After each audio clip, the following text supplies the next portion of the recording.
안녕하세요. 오늘은 고교학점제와 5등급제를 실제 한번 적용해서 오해하는 부분, 오류가 있는 부분을 한번 바로 한번 잡아보려고 합니다. 예를 들면 2등급이면 대학 못 간다든지 1.0이 엄청나게 늘어날 것이든지 이런 걸 가지고 좀 얘기를 해보도록 하겠습니다.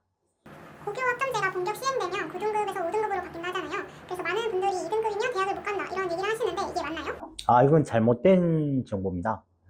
왜 잘못됐냐 그러면은 지금 보면은 며칠 전에 발표된 학생부 기재 요령이라는 게 있는데 저희 유튜브에 보면 나오는데 거기서는 이제 대학 당국에 정부에서 어떻게 했냐 그러면은 그 학생의 내신 산출이라든지 그 다음에 세특이라든지 수행평가 이런 게 다 넘어가기 때문에 실제적으로 보면 등급보다는 등수가 더 중요할 것으로 추론됩니다.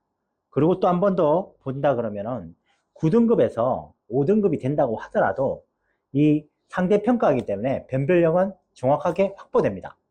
등급이 축소되면서 동점자가 많아지고 변별력이 떨어지니까 내신이 무의미하다 이런 말도 있더라고요. 그것도 통계적으로 잘못된 정보입니다. 어떻게 되냐 그러면 과정이 4가지 과정으로 나눠집니다. 고1 때 공통과정, 고2 때 일반 선택과정, 고2 때 또 뭐냐 그러면 진로 선택과정, 그 다음에 융합 선택의 4단계로 나눠지고 지금 보면 고1 때만 해도 7과목이죠. 7과목인데 그 7과목을 다 1등급 받기 되게 힘들겠죠. 그리고 일반 선택 가면서 또 보면 선택이 많아지면서 심화된 과목에서 1등급 받기 되게 힘듭니다. 보통 한 30개에서 졸업할 때까지 35개의 과목을 선택해야 되는데 35개를 다 1등급 받는다? 그거는 확률적으로 되게 힘든 구조가 나타납니다. 그래서 과목이 너무 많기 때문에 그리고 소인수 과목 쉽게 말해가지고 12명, 13명 미만은 등급이 안 나오는데 이제 5명 미만 외에는 전부 소인수 과목도 등급이 나오기 때문에 모든 게 등급이 다 산출되기 때문에 진로 선택 과목이 등급이 나오기 때문에 그거는 불가능하다고 볼 수 있습니다. 일부 기사나 소문을 보면 고교 학점제가 되면 1.0이 우후죽순으로 늘어난다 이런 얘기도 있던데 그럼 1등급이 엄청 많아진다는 건 사실이 아닐까요? 이 9등급에서 현재 보면 1.0점 받는 학생들을 저희가 추론해 보면 한 1000명쯤 나오는 것 같아요. 그 전국에 있는 고등학교를 좀 따져보면은 1800개인가 있는데 그 전교에 보면 한 명 나올까 말까 하는 거죠. 특히 강남권은 되게 힘들죠. 근데 나오고 있기는 해요.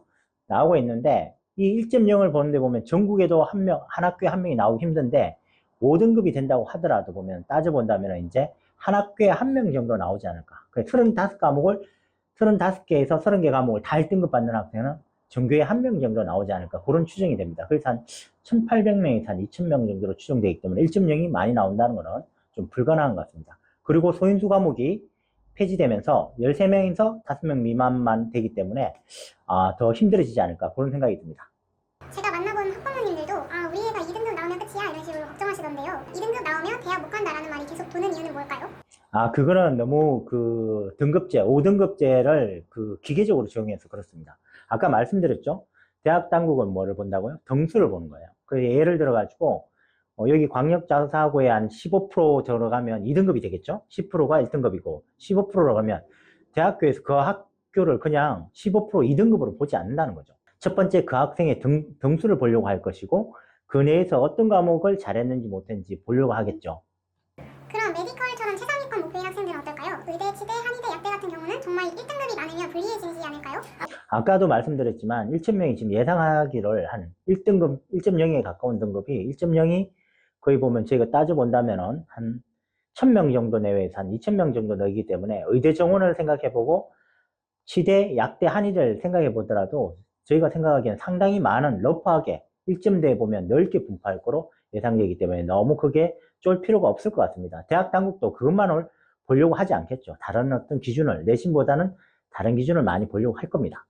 대표님 정리해보면 2등급이라고 해서 무조건 망하는 것도 아니고 1.0이 막 넘쳐나는 상황도 아닐 것이네요. 마지막으로 2009년생 학부모님들께 한 말씀 부탁드립니다. 자, 어머님 꼭 기억하셔야 됩니다. 뭘 기억하셔야 되냐면 내신은 충분히 변별력이 있다.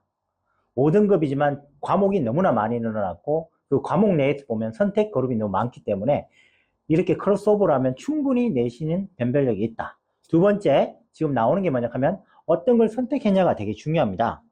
되게 중요하기 때문에 그 선택의 과정도 중요하고 그 다음에 교과 과정의 세특도 되게 중요하기 때문에 변별을 할 수 있는 툴이 많기 때문에 내신만으로 간다 이런 건 절대 아닙니다.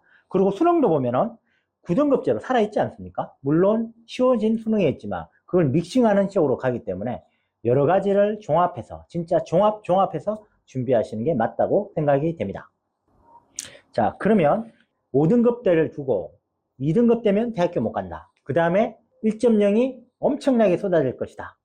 우리 중간고사, 기말고사 딱 보고 저랑 내기할래요? 절대로 그런 일은 발생하지 않을 것이다. 그리고 앞으로 선택 과목이 많아지면서 내신의 1.0은 더 희귀해질 것이고 그 다음에 그 안에 세특을 만드는 그 과정도 촘촘하게 잘 해야 되기 때문에 어머님들이 생각하시는 그런 내신 구조로 보시면 안 되고 무조건 서울대에서 말하는 2028에서 말하는 그 대입의 툴을 잘 보시고 이해를 하시면 될 것 같습니다. 그래서 오늘 저희 학원 대표 원장님 천지원 원장님하고 이 부분에 대해서 촬영해 놨으니까 한 월요일쯤 올라가실 테니까 다시 한번 보시면 될 것 같습니다. 예, 구독, 좋아요 눌러주시고 감사합니다.